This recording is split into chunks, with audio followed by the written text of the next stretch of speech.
আলোচনা করছিলাম যে আসামে আমাদের এক গুরু বাবা আছেন, তিনি খুব ভালো এখানে কলকাতা গুরুবার এসেছিলেন। আমার বলাই বাবা যখন এসেছিলেন তখন দু একবার এসেছিল, সাক্ষাৎ হয়েছিল। আমার কপালে হয়নি আর আপনাদের ওখানে যা, বুঝলেন। না বাবা,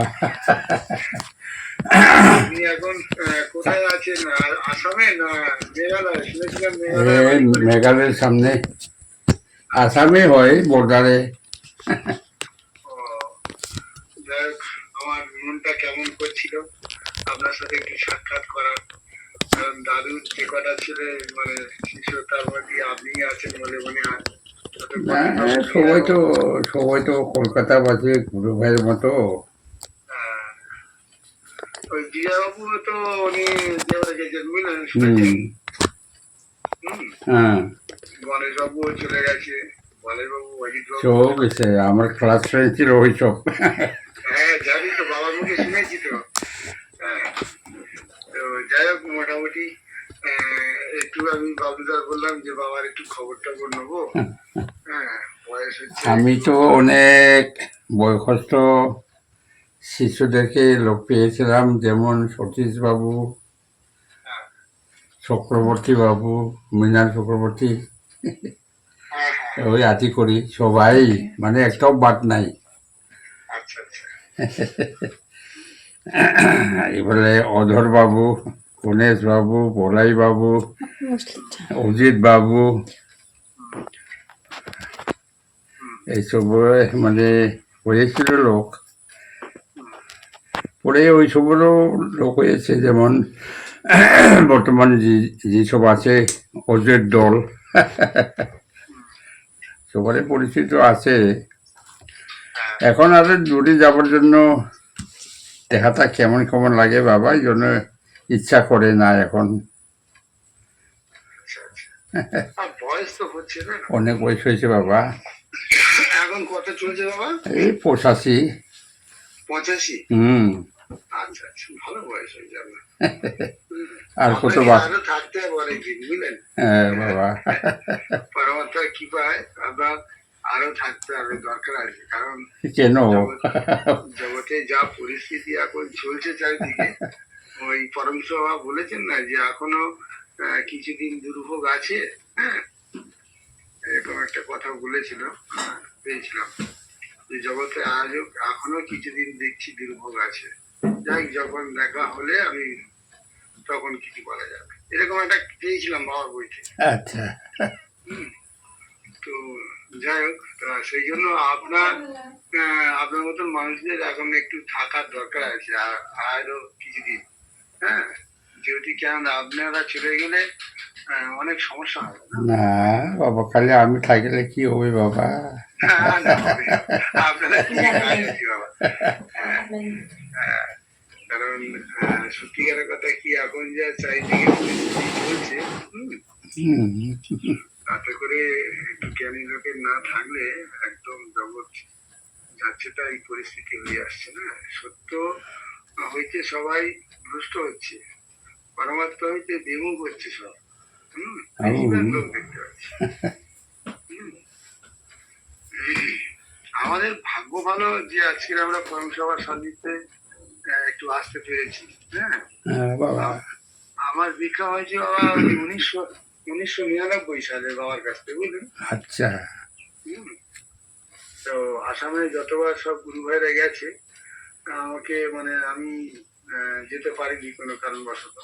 তো ইচ্ছা হয় মনে মনে যে যাওয়ার জন্য। তো আপনার লেকচার ওই মানে ইউটিউবের মাধ্যমে বা ফেসবুকের মাধ্যমে দেখি, বুঝলেন। এই ফেসবুকের মাধ্যমে যা হয় তাই আর বাবা। আর কিছু আপনার লেকচার মানে ভিডিও কিছু মনে করবেন না, বলছি বলে বাবা। অনেক দূরে থেকে মানে দাদির সাথে তো আপনারা তো মানে চিঠিতে মানে পড়াশোনা এরকম একটা হয়েছে, আমার চিঠি পেয়েছি। হ্যাঁ, কথা কথন হয়েছে, তাতে করে এখন আরো সুবিধা হয়েছে, মোবাইল হয়ে গেছে। একটু আমি হোয়াটসঅ্যাপ পাঠিয়েছি, আপনার হোয়াটসঅ্যাপের সাথে ইয়ে করে, বুঝলেন। বাবা, আমি ওই দেবু শিকারী বলে লেখা আছে, দেখবেন আমার হোয়াটসঅ্যাপে, আপনার সঙ্গে অ্যাড করে নিয়েছি আমি। আচ্ছা বাবা, একটা ছবি একটা ছবি পাঠিয়েছি আমার, আচ্ছা আর বাবা। ওই জয়গুরু বলে নিচে লেখা আছে। তা বাবলুদার সাথে দুপুরবেলা কথা বলছিলাম, তো বাবলুদা বললে বাবা তো খুব ব্যস্ত, হ্যাঁ, আজকে এখানে কাল ওখানে যায়, তারপর বয়স হয়েছে, উনি খরচাবার খোলার সময় পাবে তাই। হ্যাঁ, পরবর্তী কৃপা যদি হয়, দেখবে অন্তর। হ্যাঁ, তা বলে দেখ কি হয়। হ্যাঁ, ওই কাছাকাছি সব, বাবলুদা তো এখন সোনারপুরে বাড়ি করেছে। আচ্ছা। তো তারপরে এবারে ওই মানে মাস দুই আগে, 2-3 মাস আগে হ্যাঁ আসাম আসাম থেকে মনে হয় দুটো না তিনটে গুরু ভাই এসেছিল বাবুবার বাড়িতে। হ্যাঁ হ্যাঁ হ্যাঁ। এই কি বেটাং ব্রহ্ম? হ্যাঁ হ্যাঁ হ্যাঁ হ্যাঁ। তো ওই আমাদের কাটাখালে দিলীপ কর্মকারের বাড়িতে একটা বছরে একটা অনুষ্ঠান হয় বুঝলেন। হয়। ওখানে ওই সময় এসেছিল, তো বাবু বাবা নিয়ে এসেছিল, আলাপ করলো ওনাদের সাথে। তো ওনারা তো বাংলা বুঝে, বাংলাটা ভালো বলতে পারে না বুঝলেন। হ্যাঁ। দেখলাম বাংলা বুঝে কিন্তু বাংলাটা বলতে পারে না। আপনি যেমন খুব পরিষ্কার বোঝেন, হ্যাঁ, যা পারি। না না, আপনার কথা পরিষ্কার হয়ে যায়। এগুলো পরবর্তী কি বাবা, হ্যাঁ, কারণ ওই সংসার বইতে আমি দেখেছি বাবা যা বলছি যে পরবর্তী কৃপা ছাড়া মনুষ্যের কি স্বার্থ আছে তার কৃপা পাইবার, যেগুলো তিনি দয়া করে কৃপা না পারে। বাবা। সত্যি অন্তর্জামী পরমাত্মা যদি আমাদের অন্তর থেকে সেই কন্যা শক্তি দিয়ে যদি না বুঝিয়ে দেন, তাহলে আমরা কিভাবে বুঝবো? তাই তো আমরা বাবা। কি করবো? আমাদের একটা তৃণবন্ধ উৎপন্ন করি আর কি, তাই না বাবা? হ্যাঁ বাবা হ্যাঁ। আপনি পরমাত্মা। হ্যাঁ ও বাবা। বলুন বাবা, বলুন বাবা, বলুন। পরমাত্মা যা করিবেন তাই তো বাবা, হ্যাঁ বেশি আর কি পাবো? যা দেন তাই। হ্যাঁ, ঠিক। পরে আমার সঙ্গে ওই বাঙালি ভদ্রলোক নিয়ে চলে গেছেন না, ওই লোকটা, বড় লোকটা, আমার লোকটা হ্যাঁ, আমার বাড়িতে আসে দীক্ষা নিয়ে চলে গেল। ওর নাম কি জানো? ওর নাম ভুলে গেলাম। কি নাম ছিল? ওর কোথা বাড়ি? বাড়ি আসামি হয়, আচ্ছা আচ্ছা। দেহিয়াজুলি। ও, দেহিয়াজুলি। আচ্ছা আচ্ছা। উনি বর্ষার পরে কি জানি খবর করিবে নাকি, এরকম মনে হয়। খবর করলে ওনার বাড়িতে লোক সবাই একটা আলোচনা করিবে, পড়াশোনা করবে। আমি বলেছে ভালো কথা যদি করে, এই বলেছে। আমি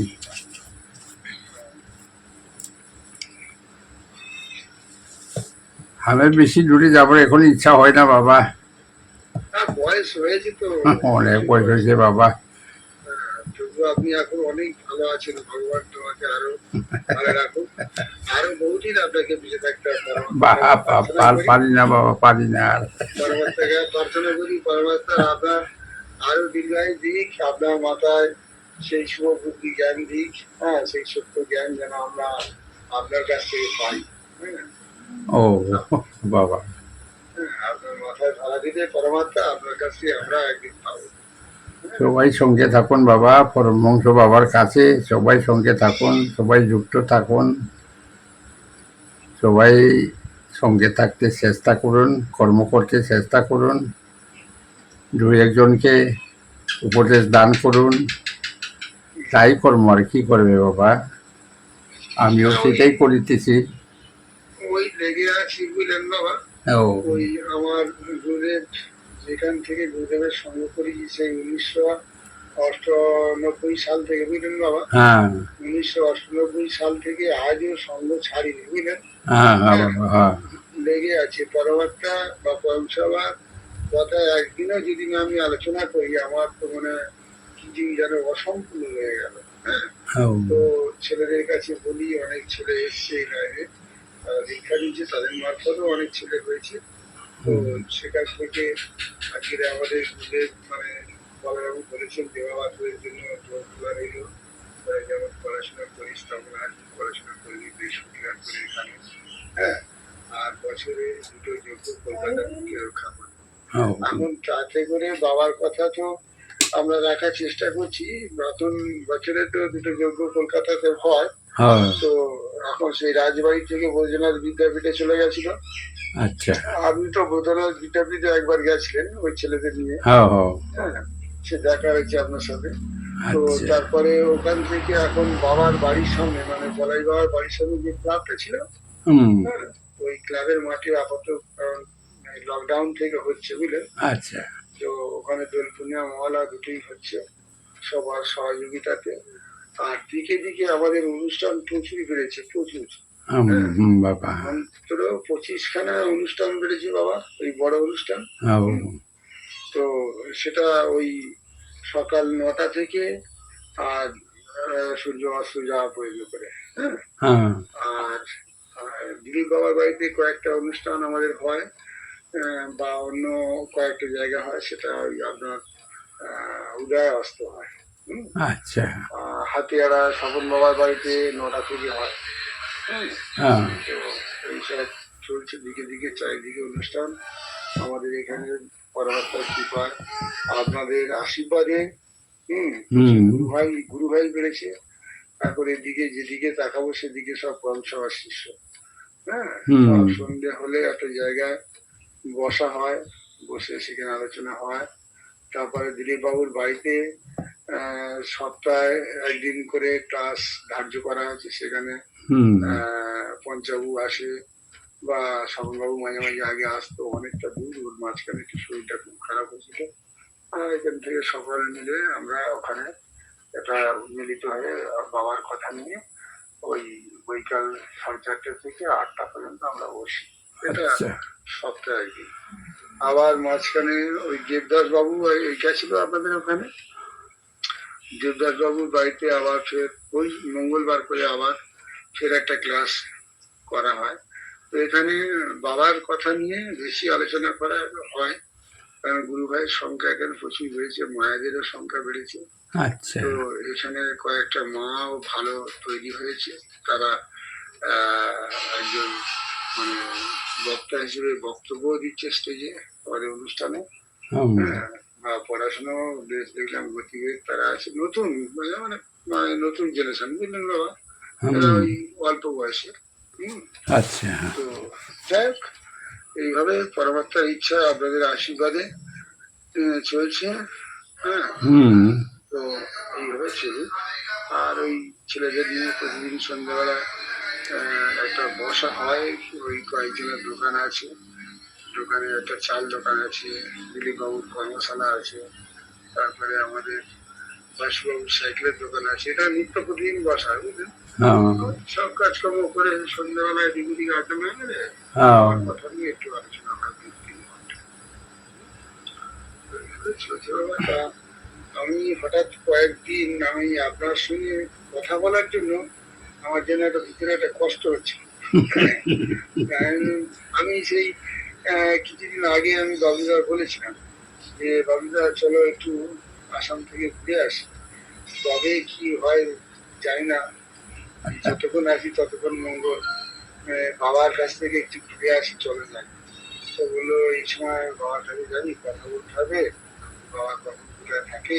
হ্যাঁ, কারণ তুমি বাবার সাথে কথা বলো না, আর ওটা আমাদের বাবা তো। হ্যাঁ, যদি, বলাই বাবা যেমন আমাদের বাবা, ওই বাবা অনেকটা ওর বাবা। হ্যাঁ, তো বাবা ছেলের কথা শুনবি না, বলে হ্যাঁ কেন শুনবো না? হ্যাঁ, তাহলে বাবার সঙ্গে কথা বল না, তাহলে একটু ঘুরে আসবো, বাবার সাথে দেখা করে আসবো। তা বললে মেঘালয়ে উনি বাড়ি করেছেন। হম, তো ওখানে মনে হয় থাকে, তারপরে কথা বলেছিল। হুম, তারপরে নানান রকম এখানে অনুষ্ঠানের চাপ ছিল, দিতে পারে বা বাবু দেওয়া করবে না। তো যাই হোক, হ্যাঁ, মোটামুটি একটু মাঝে মাঝে ফোন টোন করবো বাবা আপনাকে, মানে কখন ফোন করলে পাবো? আমি সকালে দিকে করেছিলাম একবার। আমাকে করলে সন্ধ্যা, সন্ধ্যা তো না, সকাল 10টা, 11টা, সকাল সকাল 10টা 11টা দিকে আহ, পাবো। ওই সময় পাওয়া যায়। ঠিক আছে, আমি একটু ওই মানে বাবার কথা নিয়ে একটু আলোচনা করবো।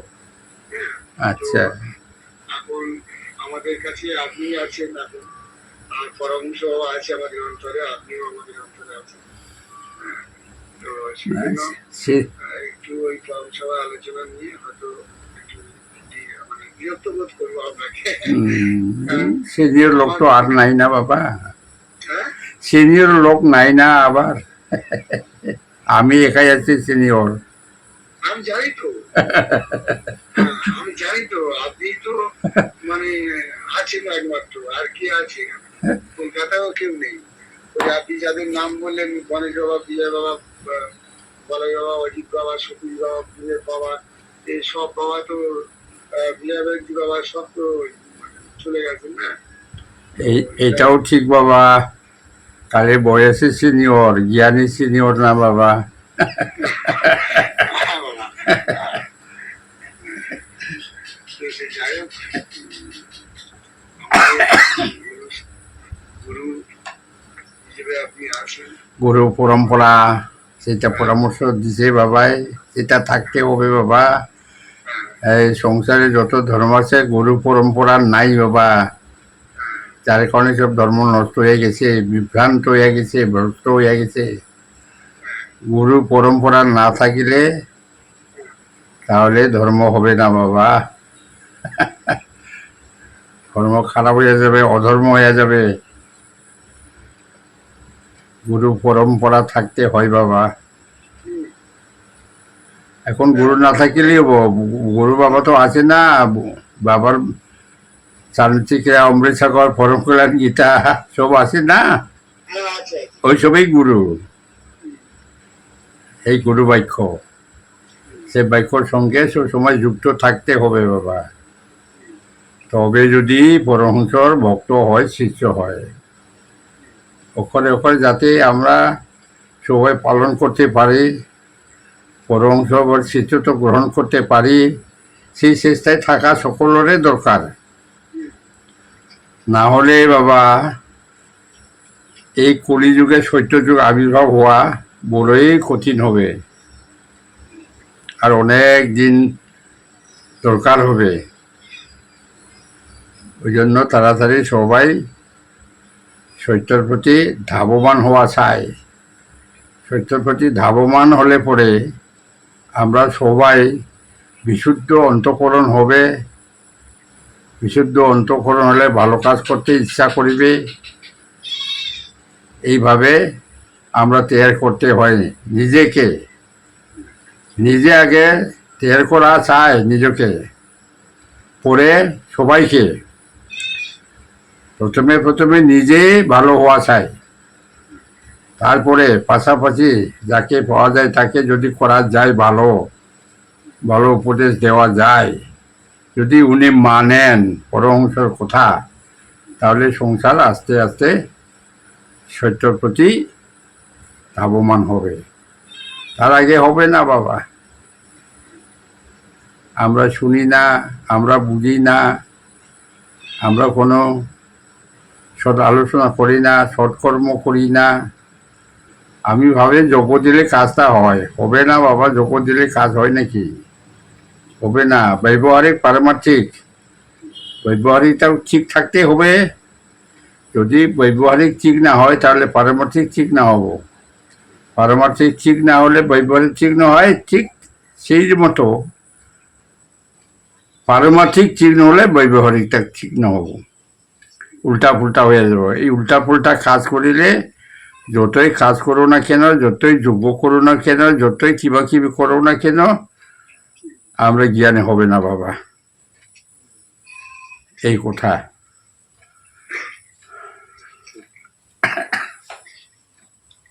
সেই জন্য আমরা সবাই সচেষ্ট থাকিতে হয়। আমি এখন এই প্রচার করেছি, যিনি পূর্ণ পরব্রহ্ম, তিনিই মাতা পিতা, যিনি পরব্রহ্ম, তিনিই জ্যোতিস্বরূপ,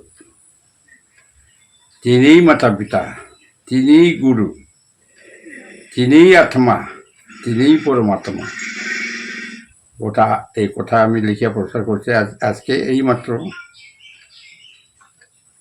এইভাবে একটা না একটা প্রচার করে থাকিলে কিছুটা খাস হইতে পারে। তাহলে আমি ওই সিটিং ফিটিং করে থাকলে কি হবে বাবা, প্রসার কাজ অনেক লাগবে বাইরে। আমি যেমন এই হরিদ্বারে গেলাম, আমি গেলাম জেনে নেপালে গেলাম, এভাবে কাজ করলে কাজটা কিছু কিছু হয়, প্রসারটা হয়। যদি প্রসারটা না হয় তাহলে সত্যটা বিস্তৃত না হব বাবা। সব সময় মোবাইলে ছাড়িয়ে দেন, পরম সব আবার কোথাগুলা লিখিয়া লিখিয়া ওইসব ছাড়িয়ে দিলে অনলাইনে সব পাবো বাড়িতে বসে বসে। আমি বাবা মাঝে মাঝে করি কি জানেন, ওই সংসার কিছু কথা ফেসবুকে দিই, বুঝলেন বাবা। হ্যাঁ আমার ভুল হচ্ছে না তো কোথাও। হ্যাঁ সংসার বইয়ে থেকে ওই অমৃত সাগর থেকে যেমন মুনুস্বামী মহারাজ চ্যাপ্টার যেটা আছে, হ্যাঁ ওইগুলো মোটামুটি মাঝে মাঝে কিছু কিছু ওইগুলো মোবাইল থেকে ছবি নিয়ে আর ফাইল করে সাজিয়ে দিয়ে মানে ফেসবুকে দিই। হুম তারপরে হোয়াটসঅ্যাপে কিছু পাঠাই দেখতাম। হ্যাঁ, হুম কিছু কথা প্রফেশনাল কথা বলে গিয়ে খাতা পত্র গুলো লিখে দিয়েছিল। হ্যাঁ, হ্যাঁ কোটেশন গুলো তুলে দিই, ধর্ম কাকে বলে, ও জগৎ কাকে বলে, হ্যাঁ, এইসব বিষয়গুলো, জগতের গুরু মাতা পিতা আত্মা তিনি কি বা কেমন। যতটুকু সম্ভব ততটুকু সব প্রচার করে থাকবেন বাবা।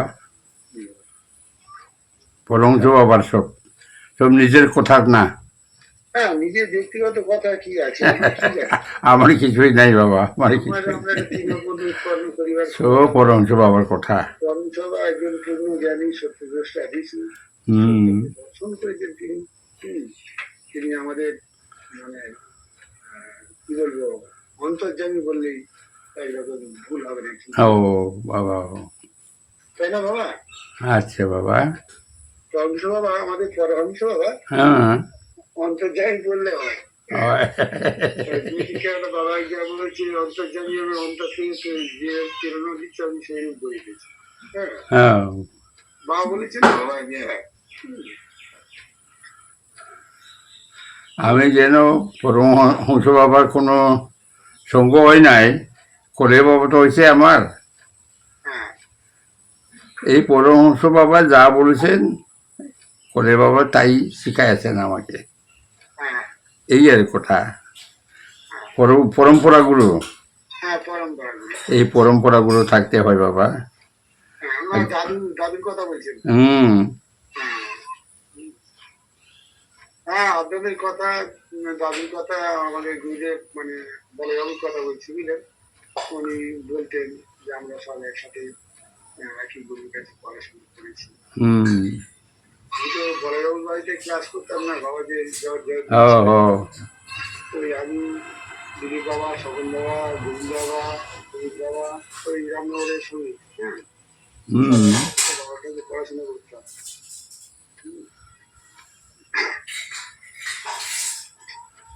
আর কি আছে না, ওই যে কি নাম ছিল ওই বিহারি লোকটা, ওই অমল বাবা। হ্যাঁ অমল বাবা, অমল বাবা, অমল। হ্যাঁ, বিহারি, ও তো মানে কলকাতায় থাকতো, ওই অমল দাস। অমল, লম্বা চওড়া কালো করে। না না, ও কি নাম ছিল মনে নাই। ওইখানেই ওই চিলজোলাই আছে ওনার বাড়িও। বিহারি, বিহারি মানুষ, বিহারি সোনারি সোনারি সোনার কাজ করে। হ্যাঁ, সে বাড়ি থাকতো, আমি ওনার বাড়ি ছিলাম আমি। ওনার বাড়ি, মৃণালের বাড়ি এই চিলজোলাই। বলে ব্যাপার সামনাসামনি, কাছাকাছি। কি নাম ছিল, কি নাম ছিল, নামটা মনে নাই। না, অনেকদিন হয়ে গেছে, অনেকদিন হয়ে গেছে মরা। মারা গেছে অনেকদিন। তো বাড়ি বাড়ি ছিলাম, যেমন সব বাড়ি বাড়ি রয়েছিলাম, যখনে তখনে যখন যাই তখন উনার বাড়ি উনার বাড়ি উনার বাড়ি। এবারে হুগলিতে গেছিলাম, ডাক্তার ভূদেবের বাড়ি। ওইসব পুরানিরা সব বন্ধু, সব লোক পেয়েছি।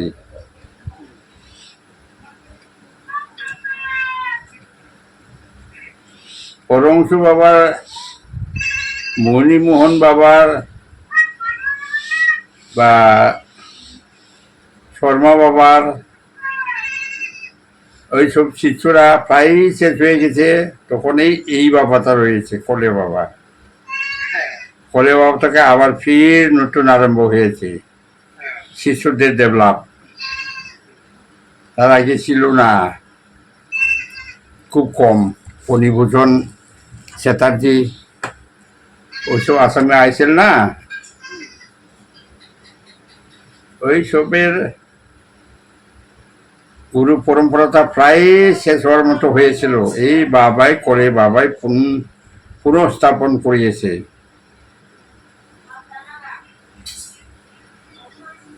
ঠিক এইভাবে চলিত। এখনো বাবারও ঠিক মুঠে না থাকিলে, এই আসামও এনেকুৱাই। কালী বাবা গেছিল আগে, কালী বাবার শিষ্য শেষ নাই, একটাও নাই। তার নাই নাই নাই, এখন পর্যন্ত নাই।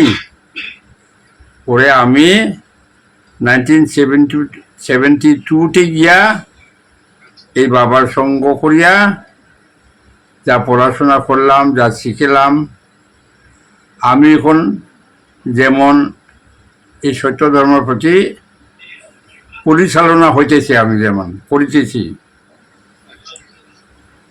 এখন আমার পরেও কে থাকবে কে না, সেটাই চিন্তা।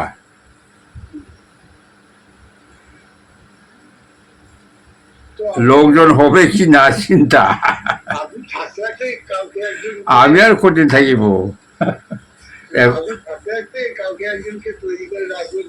তৈরি করবার চেষ্টা করলেও পালিয়ে যায়। পালিয়ে যায়। ওই নিষ্কাম কর্ম কে করিবে, সত্য কর্ম কি করবে? অধর্মটাই হচ্ছে সবচেয়ে শ্রেষ্ঠ হয়েছে এখন। অধর্ম কাজ করিলে টাকা পয়সা হবে, গাড়ি ঘোড়া হবে, মাটি বাড়ি হবে। ধর্মের কাজ করলে হবে না বাবা। ও, এখন এইটাই দেখা যায়, শুধু সব ওইটাই লাগে, আর কিছু লাগে না। স্বার্থ।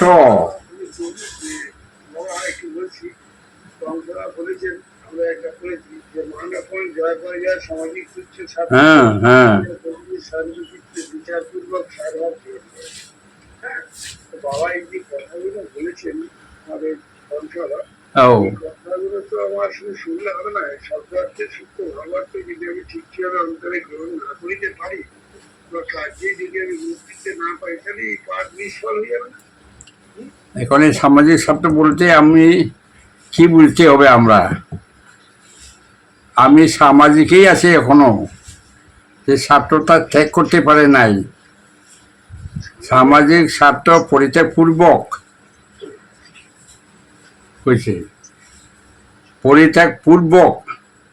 পরিত্যাগ হয়েছে কি না সমাজটা?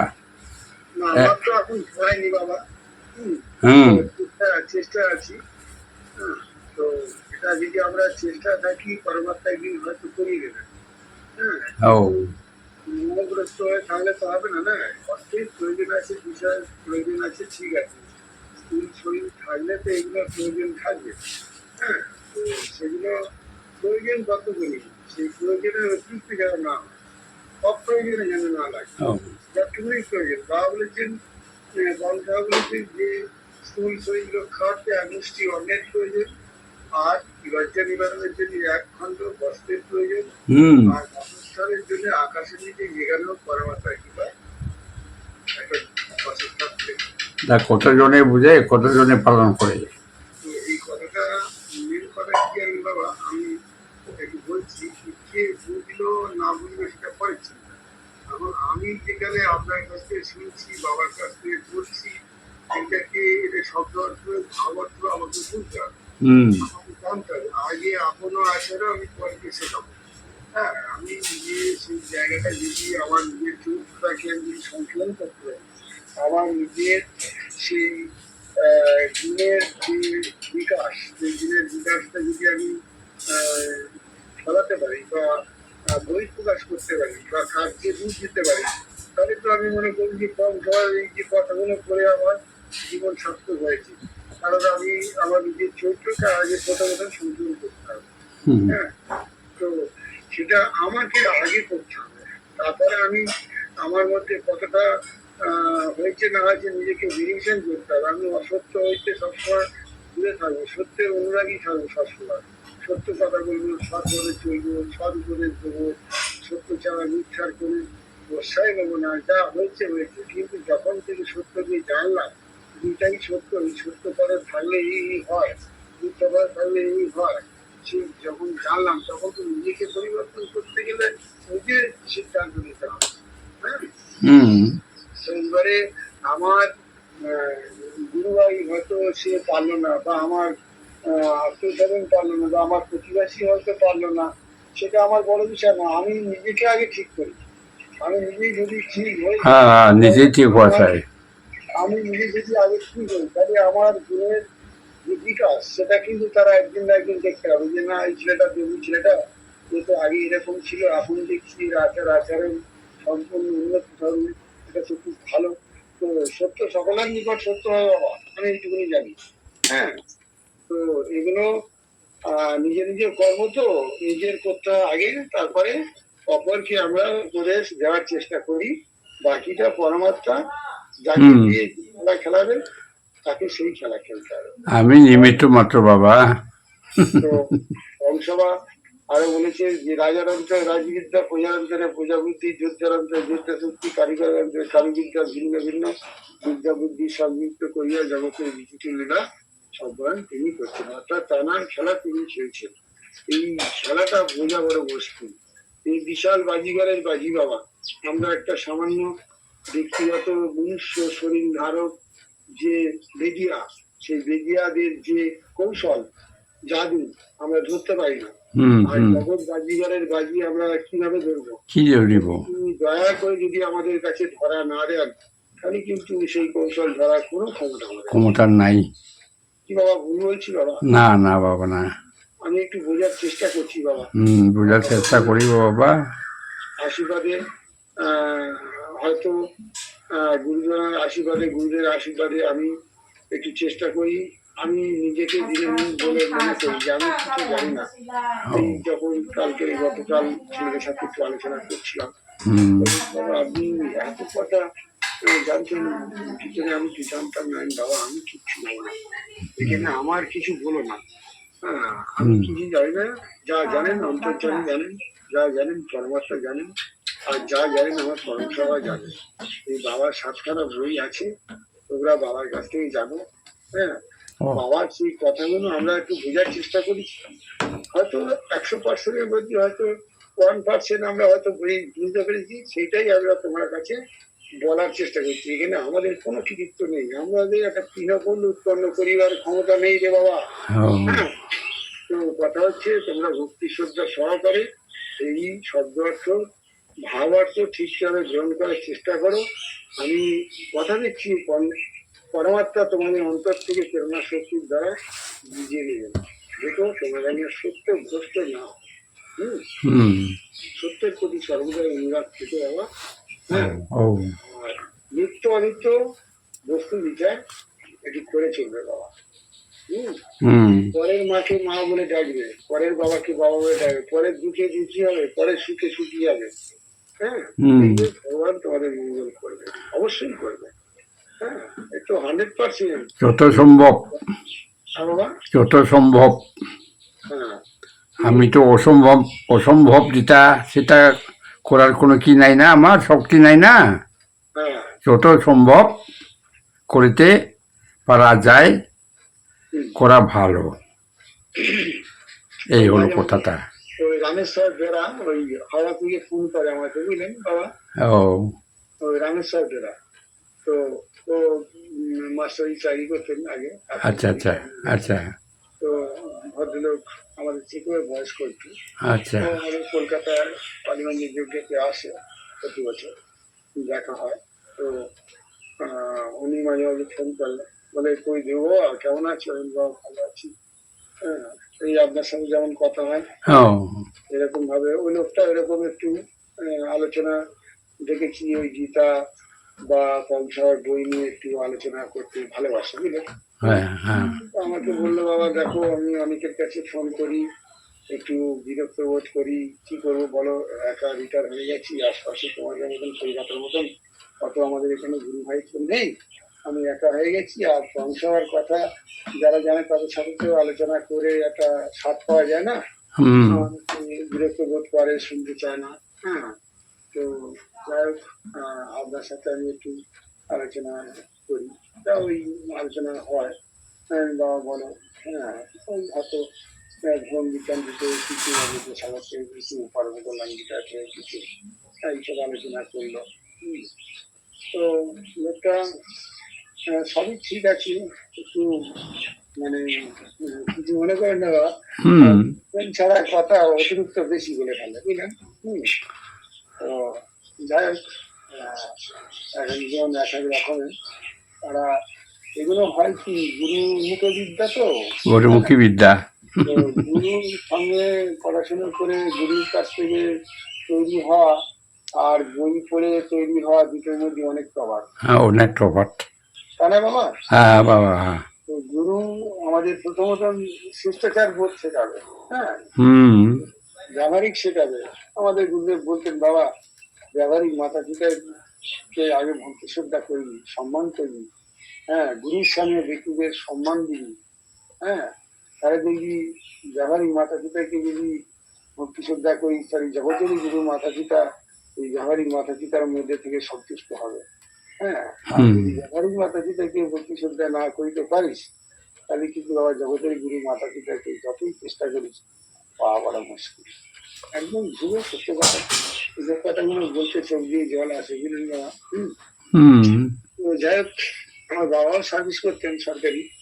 উনি হ্যাঁ 2010-এ মারা গেলেন, রিটায়ার হয়ে গেছেন। ওই 2010-এর শেষের দিকে, 9-এ রিটায়ার হয়েছে, 10-এ মারা গেছে, স্ট্রোক হয়ে গেছে। সার্ভিস তো সবাই করতেন বাবা, আমিও করতাম। সে আমি আমার শুনেছি। 2000 সনে রিটায়ার হয়ে গেছে, 2000 সাল। হ্যাঁ। এখন তো 2024 হয়ে গেছে, হুম। তাহলে কত সময় হয়ে গেল আমার রিটায়ার। হুম, আপনার তো অনেক বছর। অনেক বেশি হয়েছে। সেই এ জন্য বাবা, তাহার দ্বারা যে কার্য হয় তাহার দ্বারা সেই কার্য সমাধা হয়। আমার যদি গুরু হওয়ার কোনো শক্তি দেওয়া নাই পরব্রহ্ময়, তাহলে আমি কীরকম গুরু হব? আমি যদি জ্ঞান হবার চেষ্টা করে যদি ওখান দিয়া না থাকেন, তাহলে হব কোথা থেকে গুরু জ্ঞানী? এই কথা, পরব্রহ্ম যা দিবেন তাই তো। আমি তো অনেক চেষ্টা করি, তবু চেষ্টা থাকতে হবে বাবা, নিষ্ঠা রাখতে হবে। শ্রদ্ধাহি শ্রদ্ধা ধর্ম মূলহি, প্রীতি পরম সাধনম। যদি শ্রদ্ধা না থাকে তেনেহলে ধর্মই নাই। আর যদি প্রীতি না থাকে, ইমান সাধনা করিলেও দিন রাত কাম নাই। এগুলো বুঝি সুঝি আমি করতে হবে আর কি, না হলে কেন কীরকম হব? ও এই বাবা, শরীরে থাকুন বাবা, ভগবান মঙ্গলে রাখো। আমি বাবা এখন আমি একটা ওই আয়ুর্বেদিক ডাইরেকশন ব্যবসা একটা মানে সঙ্গে যুক্ত আছি পার্ট টাইম, বুঝলেন বাবা? হ্যাঁ। আয়ুর্বেদিক। হ্যাঁ, ও আয়ুর্বেদিক ওই কিছু ডাইরেক্ট সেলিং ব্যবসা আমি করি, ডিস্ট্রিবিউটার। ফার্মাসি হ্যাঁ, ফার্মাসি আছে। আমাদের কোম্পানির নাম হচ্ছে MI lifestyle global private limited. আচ্ছা। তো এটা চেন্নাই মানে দিল্লিতে আমাদের ম্যানুফ্যাকচারিং, হুম। আর কলকাতাতে শাখা অফিস আছে। হ্যাঁ, ও, এখানে একটা করতে তো হবে বাবা। আর আমি একটু সঙ্গীত জগতের মানুষ, বুঝলেন বাবা। সঙ্গীত। হ্যাঁ, বাউল। বাউল, ওই শ্যামা সঙ্গীত, পল্লীগীতি, লোকগীতি। আচ্ছা আচ্ছা বাবা। আমি আকাশবাড়িতে প্রোগ্রাম করি বাবা। আমি হলে কিন্তু বাবা শুধু পরমহংস বাবার ভক্ত। আমার সবচেয়ে ইন্টারেস্ট পরমহংস বাবার পুস্তক। তার বাইরে কোনো খেলা কিছু করবে না জানি। আমি তাস খেলা পর্যন্ত খেলতে জানি না আমি। না, আমিও পারি না, বুঝলেন। নাচ তো নাচ, একটা হাত তো মানে উঠাইতে পারি না আমি। তাই এটা লড়পড় করতে পারে না, জানি না, গান গাইতে জানি না। আমার সঙ্গে কিছুই নাই, খালি এই ধর্ম চর্চা একটাই মাত্র আছে, আর কিছুই নাই আমার সঙ্গে। আমার এখন সংসারের মধ্যে আছি, দুটো ছেলে একটা মেয়ে, বুঝলেন বাবা। হুম। তো ছোট ছেলেটা বিয়ে করে একটা নাতি হয়েছে। আচ্ছা। এখন বিয়ে দিতে পারি। আর মেয়েটার বিয়ে দিয়েছিলাম, সেটা দুর্ভাগ্য ক্রমশত সেখানে অশান্ত হয়ে আবার মেয়েটা বাড়িতে এখন আছে। আবার ছেলেগুলোর দিকে একটা বিয়েটা দিতে হবে। এখন নিজে যদি অর্থ ইনকাম না করি সেখানে সমস্যা হবে। আর আমার মোটামুটি দেখতে দেখতে 54-55 বছর বয়স চলছে, বুঝলেন বাবা। তো এখন এই মুহূর্তে আমি আর ওই অন্যান্য হাট পরিশ্রম করতে পারবো না, কারণ বাবা চাকরি করে এসছে সারা জীবন। তো আচ্ছা। একটা রিল্যাক্সে আমরা মানুষ হয়েছি। হ্যাঁ, আর এই সঙ্গীত জগৎটা বেছে নিয়েছি। আমি মূল শিল্পী ভোগাল নয়, আমি একটি সহশিল্পী, মানে শিল্পী সহযোগিতা। আমি হ্যান্ড, বুঝলেন বাবা। হ্যাঁ বাবা। আমি ওই পার্কেশন সেটটা বাজাই। আমি আকাশবাণী রেডিও সেন্টারে কয়েকটা প্রোগ্রাম করেছি, বা এখনো মাঝে মাঝে ডাকে যাই। আচ্ছা।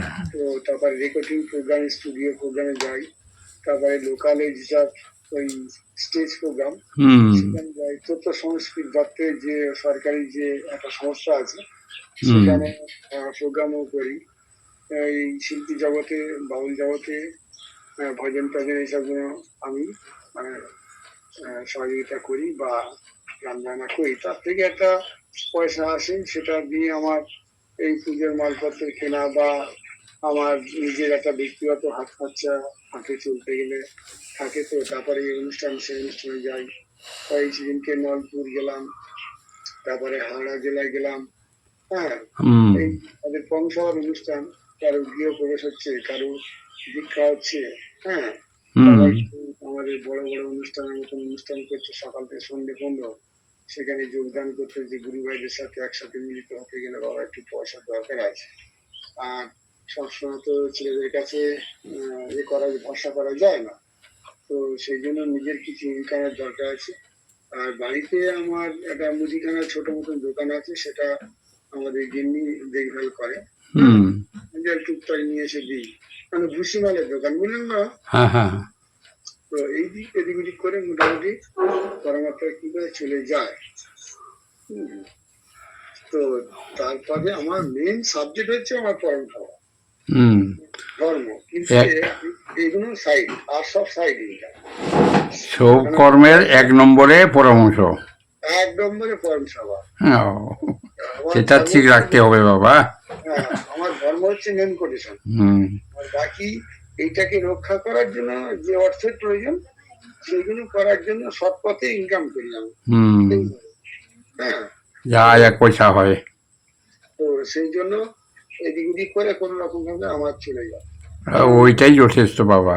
আমি এটা জেনেছি যে গৃহস্থ আশ্রমকে ঠিক ঠিকভাবে প্রতিপালন করতে গেলে অসীম জ্ঞান ও অসীম জ্ঞান ও বুদ্ধি কিনা গৃহস্থ আশ্রমকে ঠিক ঠিকভাবে প্রতিপালন। গৃহস্থ আশ্রমের শ্রেষ্ঠ আশ্রম। হ্যাঁ, আর যোগী পুরুষ যেটা অসীম জ্ঞান পান না, ওইবারে কোনো সম্ভাবনা। হ্যাঁ, ব্যবহারিক বাবা কি পারমার্থী উভয় কার্য উত্তম রূপে পালন করতে গেলে বীর পুরুষের দরকার।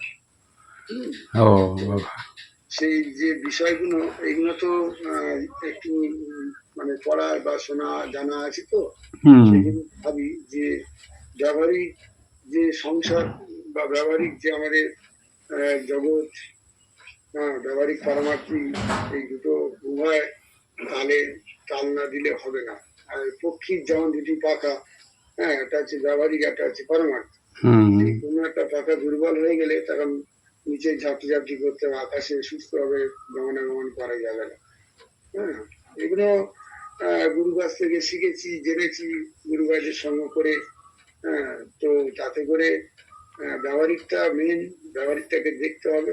আর ব্যবহারিকের পরেই পারমার্থিক দুটো ডানা, পক্ষীর যেমন দুটি পাখা, তা তেমন আমরা মনুষ্য, আমাদের একটা হচ্ছে ব্যবহারিক, আরেকটা হচ্ছে পারমার্থিক। এই দুটোকে সমান তালে চালাতে হবে। হবে বাবা, এরকম চলাইতে নাকি হবে। বাবা? ও বাবা, সে যেভাবেই হোক, কিন্তু সেটা সৎ পথেই টানবে।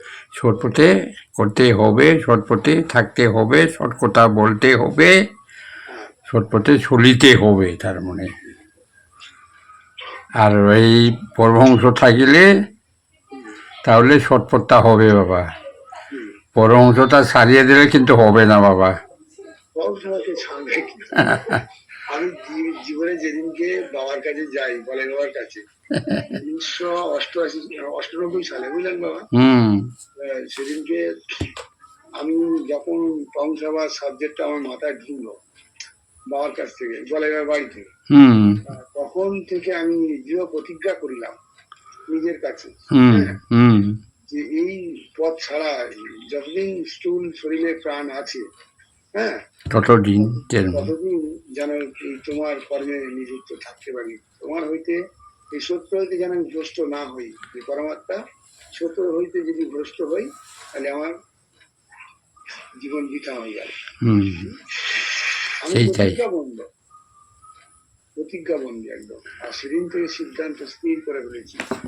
তো বলে বাবা আরো কিছুদিন থাকলে হয়তো আমাদের আরো মঙ্গল হতো, কিন্তু হয়তো পরমাত্মা সেটা চাইলেন না, যে বেশি দিন থাকলে হয়তো অন্যরকম হবে। উনি তো চলে গেলেন।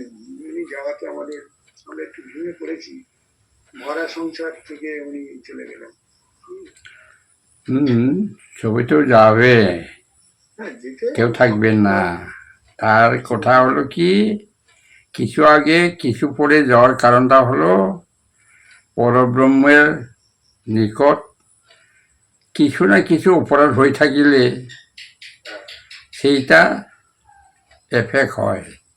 হ্যাঁ, পরব্রহ্মর কাছে যদি কোনো অপরাধ নয়, তাহলে এই বেশি কয়েকদিন বাঁচে থাকতে পারবেন। এই হলো কথা।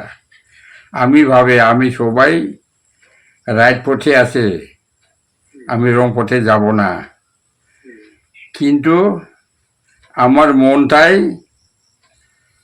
কিছু কিছু সময় রং পথে নিয়ে যায়, হ্যাঁ, খাওয়ায় দাওয়ায় কথায় বার্তায়। তখনই কিছু না কিছু ভুল হয়ে যায়, সেই ভুলটাই জমা হয়ে থাকে ওনার কাছে, পরব্রহ্মের কাছে। সেই ভুলটাই বেশি হলে তাড়াতাড়ি নিয়ে যায়। এই জন্য কৃষ্ণ ভক্ত আমাদের এখানে বেশি, বুঝলেন বাবা। হুম আমাদের কলকাতাতে তো এখানে মানে বিভিন্ন সম্প্রদায়ের মানুষ আছে। হুম তো এখানে সবচেয়ে বেশি ওই কৃষ্ণ ভক্ত মানুষের চাপ বেশি। এটা তো এশিয়ার মধ্যে বৃহত্তম শহর, বৃহত্তম নগর। কৃষ্ণ ভক্ত যারা শিষ্যরা আছে, বুঝলেন, হুম ওদের সাথে মাঝে মাঝে বৈঠক আলোচনা আমাদের হয়। তা একজন কৃষ্ণ ভক্তের সাথে আলোচনা করতে করতে করতে করতে, বুঝলেন বাবা, হুম এখন আমি করি কি, ওদের ওই কৃষ্ণ কথা আলোচনা করতে গেলে কৃষ্ণের কিছু কথা জানতে হবে, সেটা গীতা থেকে বা পদাবলী কীর্তন জগৎ থেকে, একটু জানতে হবে। না জানলে ওদের সাথে আলোচনা বসে যায় না, বুঝলেন বাবা। হুম সেটা তোমাদের আশীর্বাদে একটু আমার মধ্যে আছে।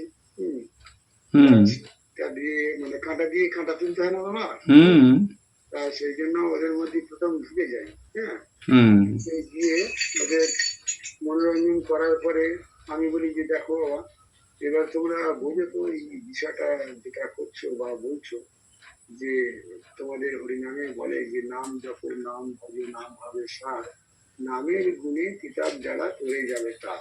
হ্যাঁ, হুম এই কথাগুলো বলে থাকো তোমরা বা তোমাদের যারা পণ্ডিত ধরনের লোক আছে তারা স্টেজে হরিনাম করতে এসে এই কথাগুলো উপদেশ দিয়ে যায়, বা গুরু যারা কান ফুটিয়ে দীক্ষা দেয় হুম তারা এইসব কথাগুলো বলে, আমি শুনেছি। তো এই কথাটা একটু আমাকে একটু বোঝাবে যে নাম জপলে নাম বুঝলে নামের গুণে তিতার জ্বালা করে যাবে তার, এই তিতার জ্বালাটা কি বাবা বলুন তো দেখি। তিতার জ্বালার হাত থেকে মনি ঋষি জ্ঞানী ভগবান অবতার তার কেউ রেহাই পায়নি, আর তুমি এই নামের গুণে সারা জীবন তুমি পাপ অন্যায় অত্যাচার করে গেলে, আর লাস্টে বৃদ্ধ বয়সে তুমি নাম জপ করে নাম বলে তুমি মুক্তি পেয়ে যাবে, চলে যাবে, তোমার তিতার জ্বালা ভোগ করতে হবে না। ওই জন্য গতকালে হুম, একটা বাঙালি ভদ্রলোক একেবারে ওই ডিব্রুগড় সাইডের লক্ষ্মীমপুর, ওটা থেকে আমাকে জিজ্ঞাসে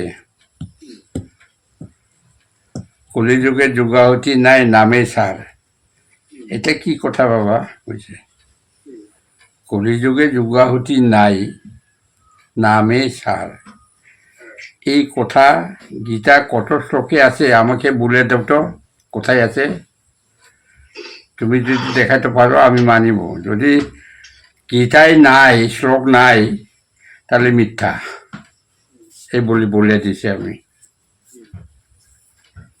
নামটা কিরকম সার হয়? কৃষ্ণ একটা ভক্ত মানুষ, একটা মা কাছে বাপের কাছে, ওটা নিজে বলে গেছে আমার জন্ম নাই মৃত্যু নাই, আমার আদি নাই অন্ত নাই। সে কৃষ্ণকে আদি এখনো আছে না অন্ত হল, সেটা বুঝতে হবে, তারপরে কথাগুলা বলবেন, এগুলো বলে দিছি আমি। আজকে বলে কথা কব, এখন এই 7-8টার সময়। তো বাবা ওই আমি একটা ছেলেকে বলছিলাম যে গীতার 7 অধ্যায় 24 শ্লোকটা খুলে দেখি বাবা।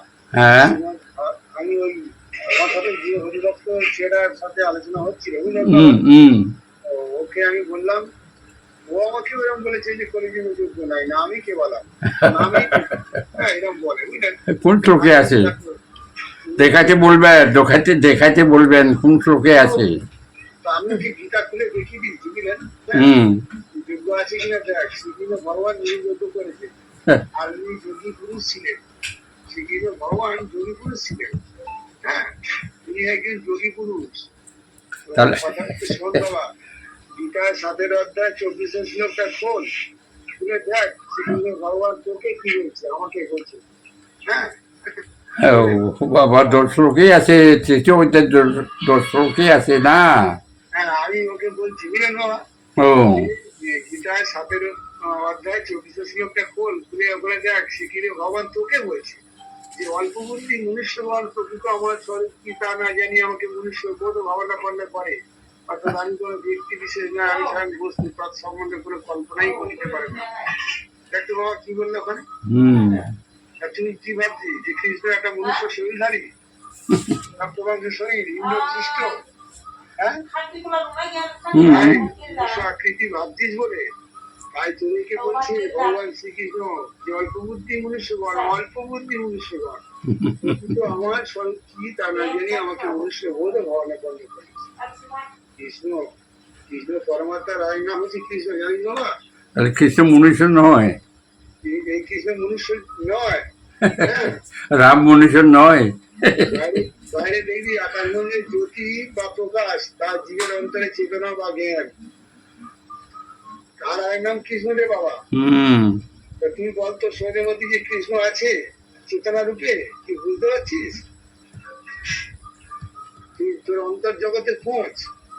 আর গীতার কথা হচ্ছে আত্মতত্ত্ব, এই বাইরের কোনো কথা নয়। এই ধৃতরাষ্ট্র, অর্জুন, শ্রীকৃষ্ণ সব তোর ভিতরে আছে, অন্তর্জগতের কথা। হুম বাইরে মানে করতে গেলে উল্টো মানে হয়ে যাবে বাবা। হুম হ্যাঁ, তাই কৃষ্ণ কোনটা হয় এখন আছে কি না, অরুণ কোনটা হয় আছে কি না, তা ওইসবের তাৎপর্য দেখাতে হয় মানুষও। এইভাবে আলোচনা করতে করতে বুঝলেন বাবা, আলোচনা করতে করতে আজকে একটা কৃষ্ণ ভক্ত ঠিক আছে, মানে আজকে থেকে 7-8 বছর হয়ে গেছে এখানে আছে বুঝলেন। হুম তা ওকে যখন তুলে মানে কংসার পথে আনি, তো খুব ব্যাকুল হয়ে গেছে, ওর কাছে দিন রাত পড়াশোনা করাতে হবে বুঝলেন। হুম এখন একটা পুলিশ অফিসার আছে, সে ওর চালের দোকান বুঝলেন বাবা, হুম আমার এখানে। তা এবার দেখি না ওর দোকানে কাস্টমার, সে পুলিশ অফিসার, সে আবার গৌরীয় মঠে। হ্যাঁ গৌরী মঠ। হ্যাঁ, তা এবারে গৌরীয় মঠের দীক্ষা নিচ্ছে, তা সে এসে আমরা আলোচনা করছি, ও এসে দেখছে, দেখে বলছে তুমি কি গীতা পড়ছো? বলছে হ্যাঁ। তা বলছে ছোটি গীতা কি করছি? জগদীশ চন্দ্র ঘোষের গীতা। আমি কালকে তোমার একটা বড় মোটা গীতা এনে দেবো।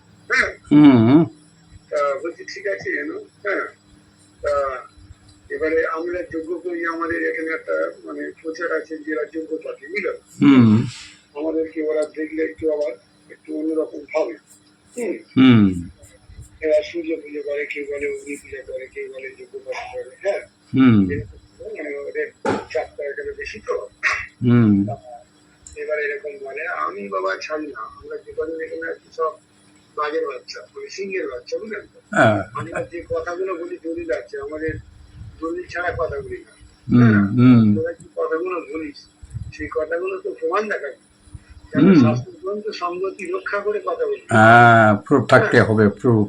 তো সেইবারে বলতে বলতে তো আবার দেখি না ও অনেক কথা বললো, বলার পর দেখি না ও গৌরী মঠের একটা আহ, গীতা তারপরে দিয়েছে। এই দেওয়ার পরে বলছে গীতাটা পড়ছো?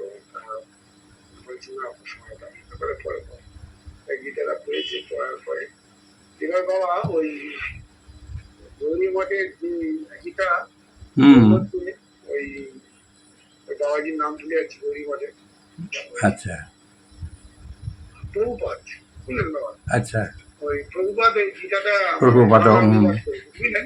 হ্যাঁ তা এবারে ওই গীতার যে সার কথাগুলো আছে আমাদের হুম। ভগবত গীতা, হুম জগদীশ চন্দ্রের ঘোষের গীতার যে কথাগুলো আছে, সেই কথাগুলো উনি ওখানে লিখেছেন। হ্যাঁ, হুম এবং লেখার পরে ওনার ব্যক্তিগত, উনি অনেক শাস্ত্র পড়েছেন বা অনেক জ্ঞান হয়তো ওনার আছে, সেই ওনার নিজের ব্যক্তিগত জ্ঞানের উপর ভিত্তি রেখে সেই গীতার যে কথার পরে আবার ওনার ব্যক্তিগত কিছু কথা উনি যুক্ত করেছেন, বুঝলেন বাবা। হুম এখন সেই কথাগুলো আমরাও গীতা পড়ি তো, তা এবারে আমি বললাম দেখো এই কথাটা লিখার পর দেখি, তা দেখছি এই কথাটা এরকম লেখা আছে।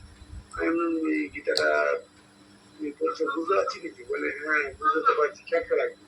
আমি কিরকম খ্যাপটা লাগছে?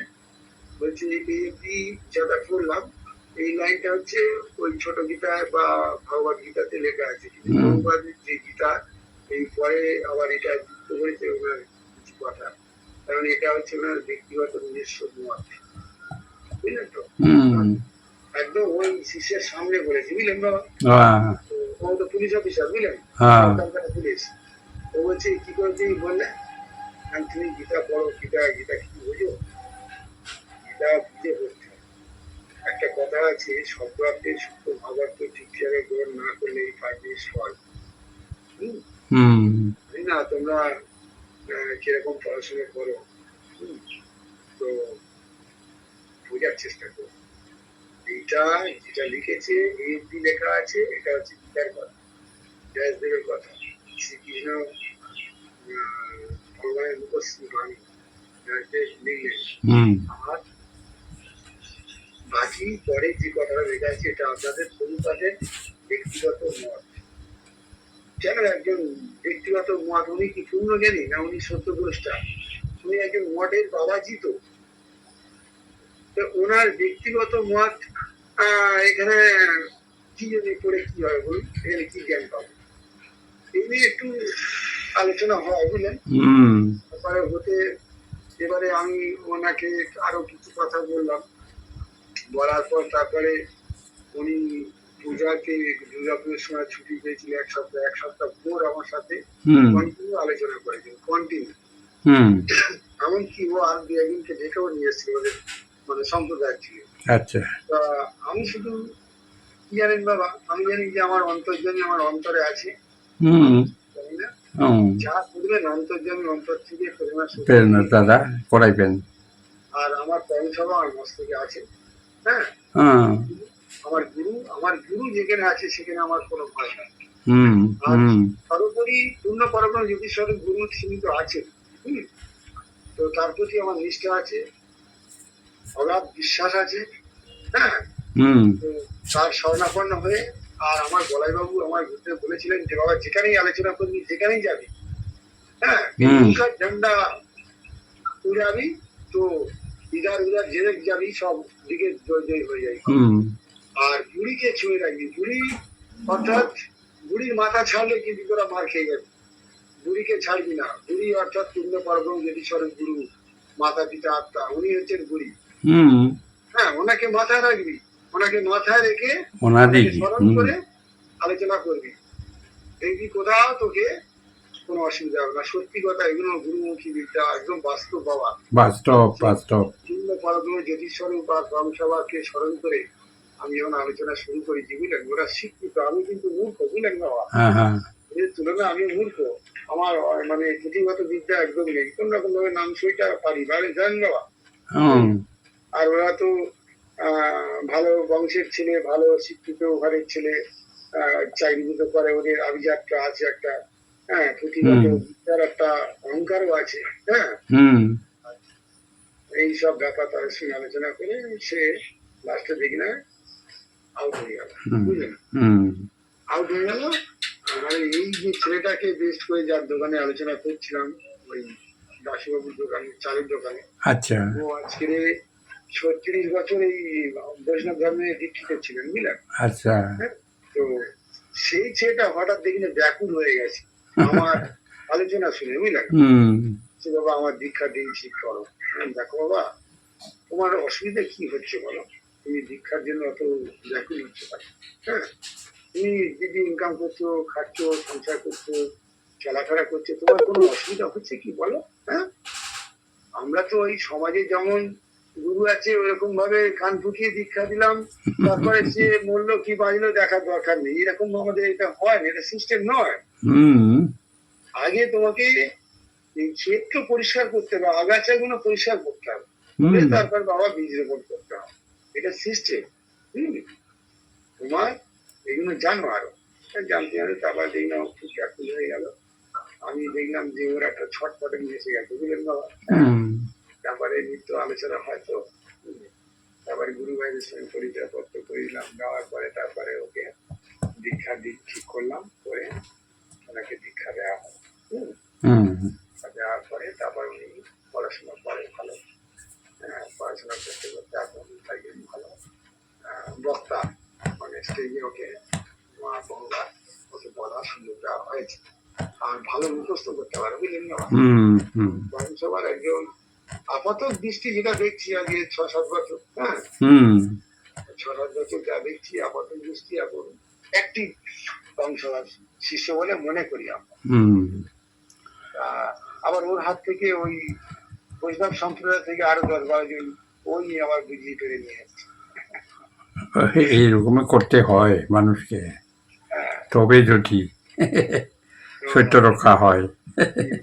তো একবার ওই প্রথম দিকে ওর দোকানে আলোচনা করতে গিয়ে আমাকে তো এমন মানে অপমান করছে ওই পুলিশ অফিসার বুঝলেন। হুম নানান ধরনের কুটু কথা বলে একটা নিজস্ব ভাবে আমাকে মানে সকলের সামনে একটা যেন একটা অপমান বোধ করছিল বুঝলেন। হুম রক্ত মাংসের শরীর সমাজে বাস করি তো, হুম বাবা মানুষ বলছে যে তুই কি করে সহ্য করছিস, তোকে এত অপমান করছিস, তুই কিছু বলছিস না। দেখো, তোমরা অন্যভাবে দেখছো আর আমি অন্যভাবে দেখছি। আমি দেখছি পরমাত্মা ওর মধ্যে থেকে বসে আমাকে বলাচ্ছে, ওকে ওর দিয়ে বলাচ্ছেন, আমার দিয়ে শুনছেন তিনি। কারণ ওর ঘটেতে যে বসে তিনিও যে, আর আমার ঘটে যে বসে তিনিও সে। এই একের বহু খেলা। হ্যাঁ, হুম এখানে আমি অভিমান কেন করবো? তো তারপরে আপাতত বললাম, তারপরে ওই কথাগুলো তো কানের মধ্যে আছে, একটু ভিতরে যেন একটা কষ্ট বোধ হচ্ছিল। তা আমি স্বপন বাবাকে সঙ্গে সঙ্গে ফোন করলাম, হুম বাবা এই ব্যাপার জানো তো, শুধু মারতে আমাকে বাকি রেখেছে। তা বললে তোমার ভাগ্য ভালো জানো দেবে। কেন? বলে আরে পৌরসভা সত্যকে প্রচার করার জন্য লোকের কাছে ঘাট ধাক্কা খেয়েছে। অর্ধগঙ্গার মাঝে আগে শীতকাল বাদলার সময় গায়ে হাতে সারা ধরে সত্যকে প্রচার করার জন্য তুমি ভ্রমণ বৃত্তান্ত করনি হুম এখন। তো সে তুলনায় তোমার তো কি করেছে, তোমার তো ভাগ্য বলে যে তুমি সত্যকে প্রচার করতে গিয়ে আজকের এরকম একটা পরিস্থিতি হয়েছে। কম সময়ের মধ্যে তুমি তো আর গলা ধাক্কা খাওনি। বাহ, সত্যি ভালো হয়েছে, তোমার জীবন ধন্য হয়েছে। যে তুমি কার উপরে ভিত্তি রেখে কাকে বেস্ট করে তোমার আজকের এই দুর্দশা হয়েছে বলো। তুমি পূর্ণ পরব্রহ্ম জ্যোতি স্বরূপকে বোঝাতে গিয়ে, সত্যকে প্রচার করতে গিয়ে হুম তোমার এই দুর্দশা, তোমার ভাগ্য ভালো তো। হুম আমি তখন চিন্তা করছি যে বাবা স্বর্ণ আমাকে ঠিকই বলেছে, ওই হাতিমারা স্বর্ণ বাবা, হুম স্বর্ণ বাবা ঠিকই বলেছে। সত্যি তো আমি এতটা ভাবিনি। বাবার যদি এই দশা করে, বাবার যদি এত সম্মুখীন হতে হয়, সে তুলনায় তো আমরা তো কি হয়েছে আমাদের। হ্যাঁ, একজন সত্যদ্রষ্টা ঋষি বা পূর্ণ জ্ঞানী, হুম হ্যাঁ, তাকে কোথায় আমবাগানে, কোথায় এখানে, কোথায় সেখানে, কোথায় বাড়ি আর কোথায় পড়েছিল। ছিলই না যেমন। আমি তারপর থেকে ভাবলাম আজ সত্যি ওইখানটা ওইটা হওয়ার পর তারপরে ওরা সব, এমনকি ওদের বাড়িগুলো মহাপ্রভু তলা থেকে বুঝলেন, হুম গৌরাঙ্গ মহান্তি, তারপরে আরো সব বড় বড় মহান্তি আছে, ওরা সব এসেছিল। ওদের একটা ভালো শিষ্যকে আমরা হাতছাড়া করেছি তো, মানে আমাদের থেকে নিয়ে নিয়েছি তো আমাদের সম্প্রদায়তে, সেটা যুক্তিতে বা বিচার বুঝলেন বাবা। তা এবার ওদের একটা আশ্চর্য যে কে এই করলো দেখি চলতে দেখি। হ্যাঁ, হুম আমার সঙ্গে অনেকে বসে ওরা আলোচনা করেছেন বা ওদের আলোচনার সম্মুখে আমি হয়েছি। সব কিন্তু রক্ষা করেছেন পৌরসভা পূর্ণ পার্বণের ছয়। সব আউট হয়ে গেছে। এখন ওই হুম দোকানটা হয়েছে, এখন ওই দোকানটা যারা বসে বুঝলেন, হ্যাঁ সেটা হচ্ছে পৌরসভা শিশুরাই বসে। আর দুর্গা পার্টি আর নেই। আর ওই যে পুলিশ অফিস আছে, সে ওর দোকানে চালও খায় না, ওর দোকানও ছিল। এখন এই রাস্তা দিয়ে দেখা হলে আমার রাস্তার কোলে বাড়ি বুঝলেন বাবা, হুম দেখা হলে ও বাইকে করে যায়, মানে জয় গুরু, আমার কখনো বলে জয় নিতাই। তা আমি, ও যা বলে আমি তাই বলি। হ্যাঁ, ও জয় গুরু কখন বলে, আমরা জয় গুরু বলি তো, তা ও ওই জন্য কখন জয় গুরু বলে, কখন কখন বলে জয় নিতাই। তা বললে সব ঠিক। হ্যাঁ, এই ভাষার প্রতি লক্ষ্য না রেখে ভাবের প্রতি লক্ষ্য রাখো। ও ও ভাবের প্রতি রাখা লাগে। ভাষা তো অনেক আছে।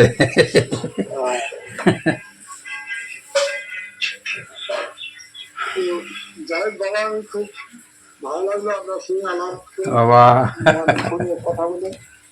তো সন্তুষ্ট থাকো, খুশিতে থাকো, সত্য কর্ম করে থাকো বাবা। আমার চূড়ান্ত গ্রহণ করবেন, আশীর্বাদ করবেন, নিশ্চয়। পরমাত্মার সাথে আমার মতি গতি ভক্তি থাকে, জ্যোতিষ আমার মস্তকে থাকে, ও জ্যোতিস্বরূপ পরব্রহ্ম কষ্ট না হই। আশীর্বাদ দিন, আমরা যেন সত্য ধর্ম প্রচার করতে পারি, পৃথিবী যাতে শান্তি স্থাপন করতে পারি, সেই শক্তি আমাকে দিন। তার জন্য প্রণাম পূর্ণ পরব্রহ্মকে। ওম পূর্ণ বাবা পরব্রহ্ম। ও পূর্ণ পরব্রহ্ম। ও রাখছি বাবা, আচ্ছা বাবা ও ভালো থাকবেন, সুস্থ থাকবেন। আচ্ছা বাবা, সবাই ভালো থাকুন।